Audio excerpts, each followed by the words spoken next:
Hello, I'm Susan Woods of Susan Woods Nonprofit Solutions, and I thank you for your time today.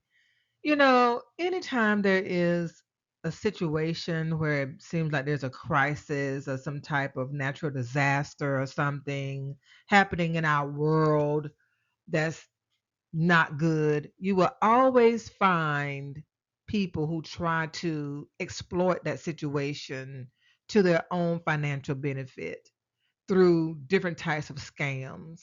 And I've been noticing a lot on social media platforms like Facebook, many advertisements from people who look to be within the Gen Z age range, promoting their years and years of experience helping people start nonprofit organizations. And I'm like, why would you hone in on this situation that's going on as far as people being concerned about what's happening in our world and their desires to start nonprofit organizations to address needs that are not being met anymore by organizations that used to provide services and can't provide them anymore due to budget cuts and whatever the case may be. So I wanted to take this opportunity to create a presentation to share information about what's going on or what I'm seeing going on, what I suspect is happening. And I titled this presentation, Do Not Get Scammed: 5 Questions That Expose Fake Experts.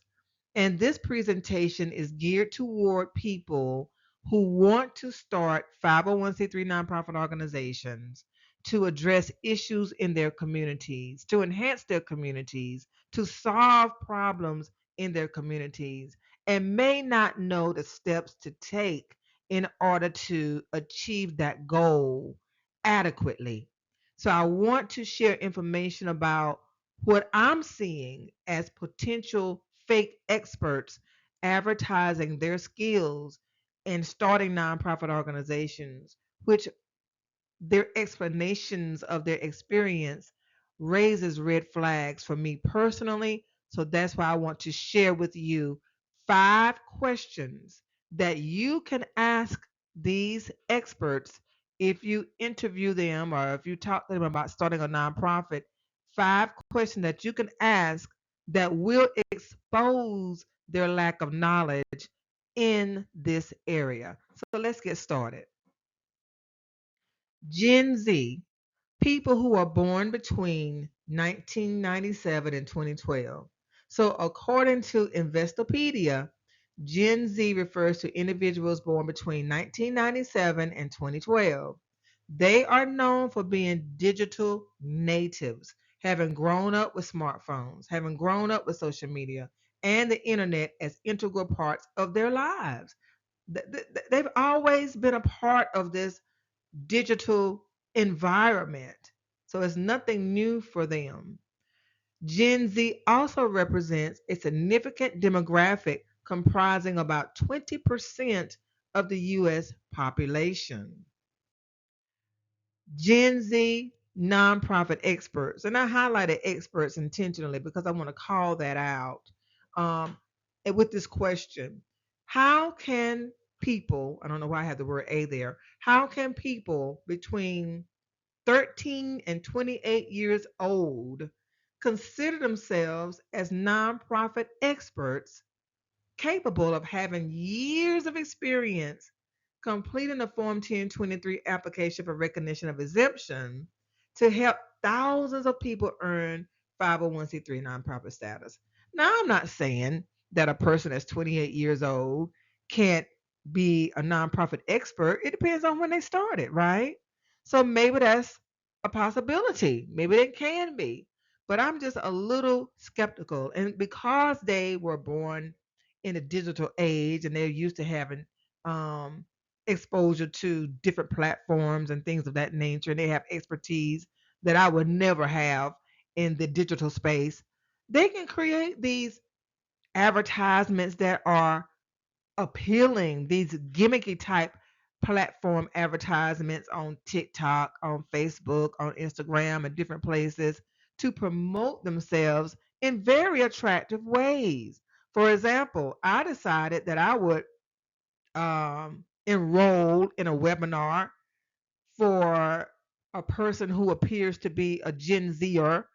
And I enrolled in this webinar, and based on the advertisement that I saw, and it was all hyped up and energetic. He dressed like he was in the military, and he was marching his way through to helping people solve problems in their communities through nonprofits. So I said, well, this is intriguing. So I joined the webinar, and um, he was fast talking. He was using words that clearly he got from Chat GPT, because he wasn't using them in a way that made sense. They weren't flowing correctly in a way that would have flowed better had he known what he was talking about, frankly.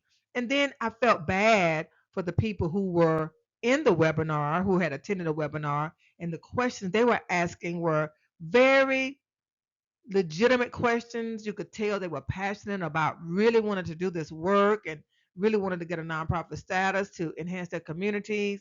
And he just wasn't able to answer their questions.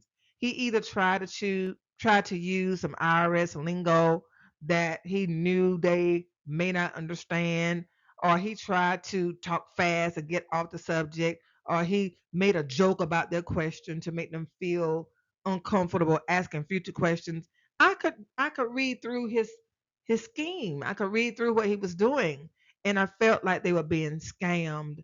But of course, I didn't say anything because it's not my place to say, "Hey, are you really who you say you are? Or do you really have experience with doing this work?" I wasn't going to do that, but I felt like it because I felt really, really bad for the people who want to do good work in their community and thought he might be able to help. So again, the purpose of this video is to share with you 5 questions that will expose these fake experts. So here they are. Question 1.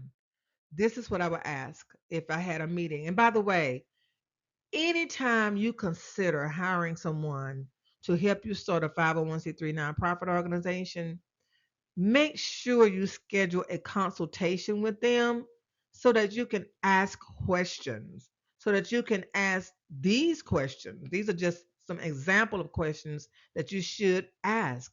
So question number 1, what motivated you to start completing the Form 1023 application for recognition of exemption to help people earn 501c3 nonprofit status?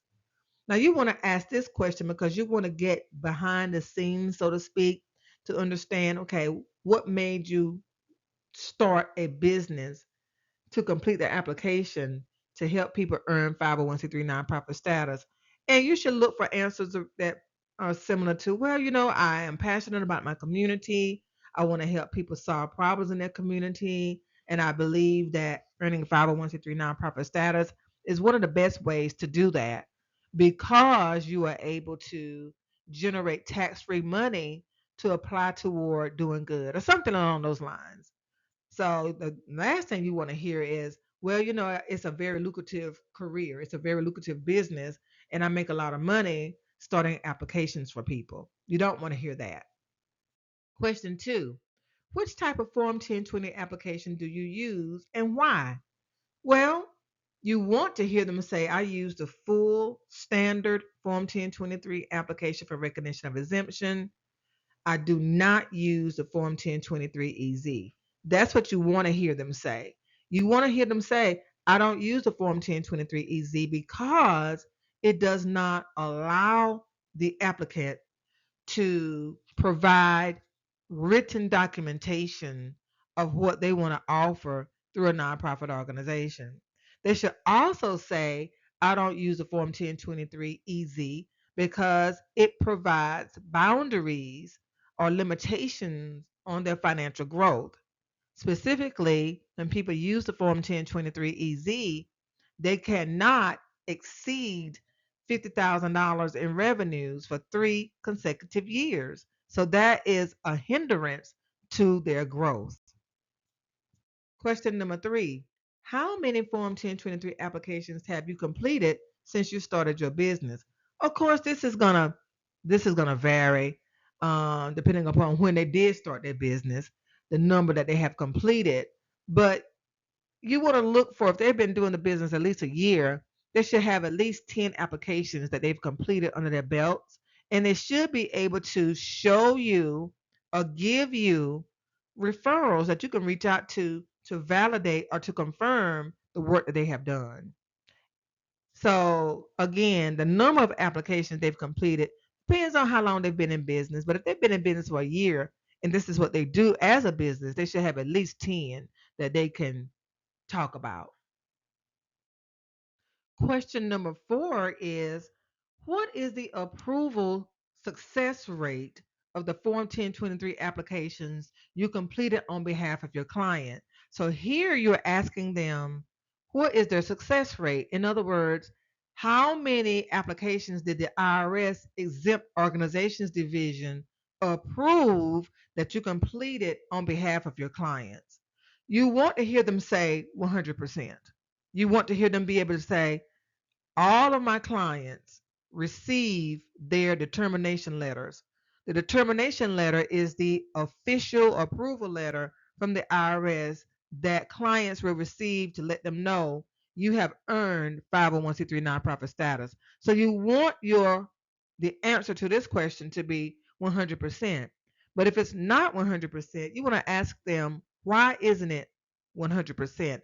Why isn't your approval rating 100%? What Give me some examples of why the IRS declined to approve applications you submitted for your clients.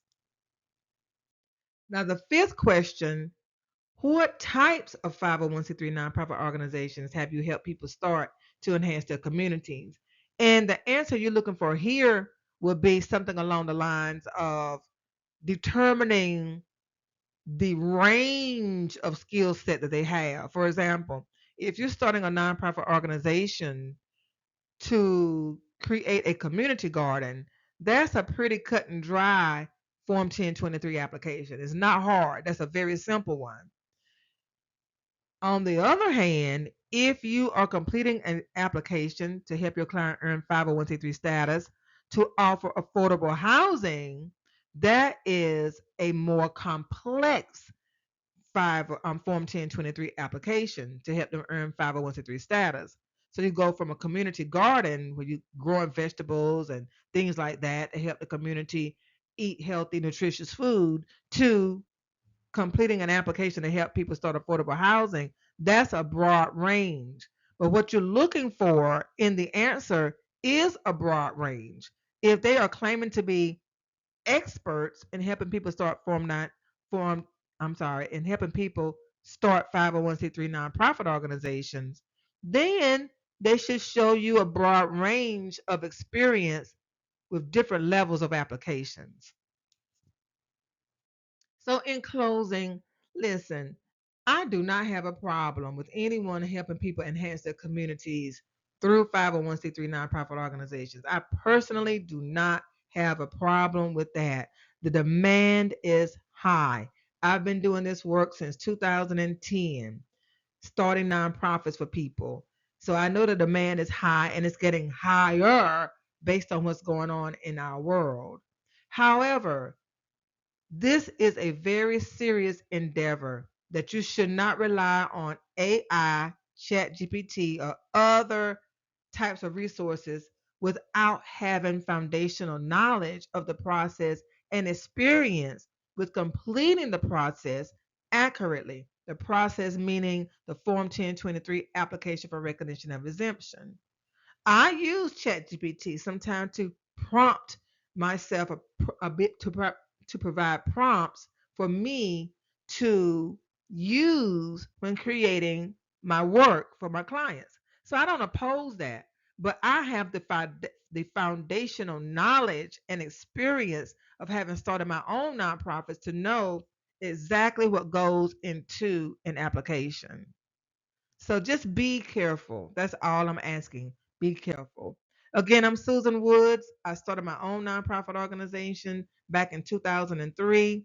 I provide nonprofit consulting services by completing the Form 1023 application for clients. So far, since I started doing that business in 2010, I've helped over 400 people earn 501c3 nonprofit status. So I know what I'm talking about. and my approval rating is 100%. And I've helped create nonprofit organizations that represent a broad range of services. So I can answer all of those questions in the affirmative.